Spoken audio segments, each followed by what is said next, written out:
Hello, and welcome to the Vibrant Life Podcast. Well, I am your host, Dr. Alice Prince, and thank you so much for tuning in. Today, we're going to learn about exclusionary bullying. And this information comes from a New York Times bestselling author and consultant, Jody Blanco.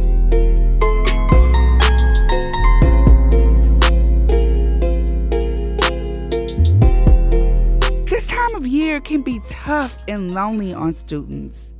The ones who struggle to fit in, who may not even be teased or bullied per se, but who are simply always left out.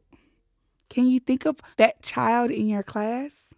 Their classmates who exclude them are often unaware that this omission of kindness can be sharper of a cruelty standpoint, and it's actually considered overt bullying. Why? If I'm not a bully, I'm not shoving a person into a locker or calling them a name per se. But if I always ignore the person or always ignore the student or always ignore someone who wants to be my friend, as a teacher, you really look past that. You don't really know that that student is being ignored because you give attention to the student that's calling names or the student that's being shoved into the locker. But treating the student as invisible, well, that's bullying. When a student is bullied, they always can look at the person who's bullying them and say, something is wrong with that kid if they keep picking on someone. But exclusionary bullying, when a student is bullied by being ignored, that student then internalizes that and think, well, what's wrong with me that no one wants to play with me? Or what's wrong with me that no one wants to talk to me? Or what's wrong with me that I never get picked for anything? Exclusionary bullying remains one of the most insidious kinds of peer abuse in our schools. But here's the irony. Often the classmates who exclude others, if asked, will tell you that they don't dislike the person that they're excluding. They're just not a part of their friend group. They're not on our social radar. Some students who exclude other students are doing it intentionally, but many are not. They're just kind of following the pack. And that's why it's so important as teachers in your classroom to make sure all the students are included, to pick out friend groups and pick out project groups and make sure that every single person in the classroom is having an opportunity to play, connect with, learn with each other.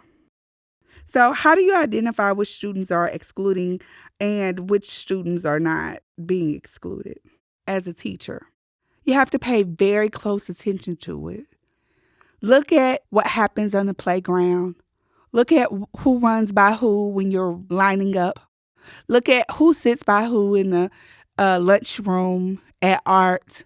Look at who's always being picked to be the person in charge or the lead or in a game at gym class.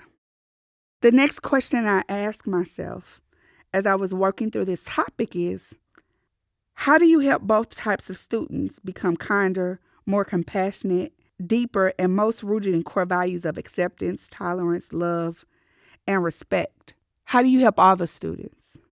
How do you motivate a child to want to bring joy to another child, one who perhaps isn't a part of their immediate clique or friend group? And how do you implement discipline and exert consequences for something a student really hasn't done? How do you punish a child for not letting someone sit with him at lunch or not inviting someone to a sleepover? When we add in an element of social media, smartphones, and digital apps, what are our options for diminishing the mean in our schools? And is there hope to do that? These are all some real questions that I thought about. I would tell you yes, that there's hope.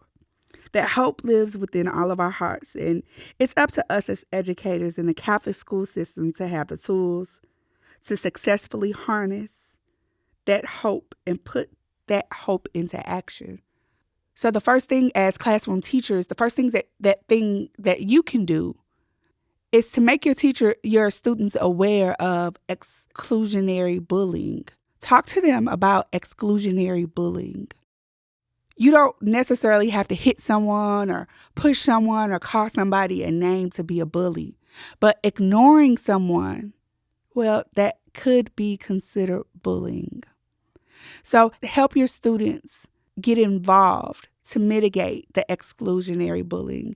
If they see a friend or a student who doesn't really have a lot of friends or doesn't really get invited to the sleepovers and people don't really sit with that person in the lunchroom, really motivate and inspire your students to be ambassadors to help bridge that gap with the students who don't have the friends.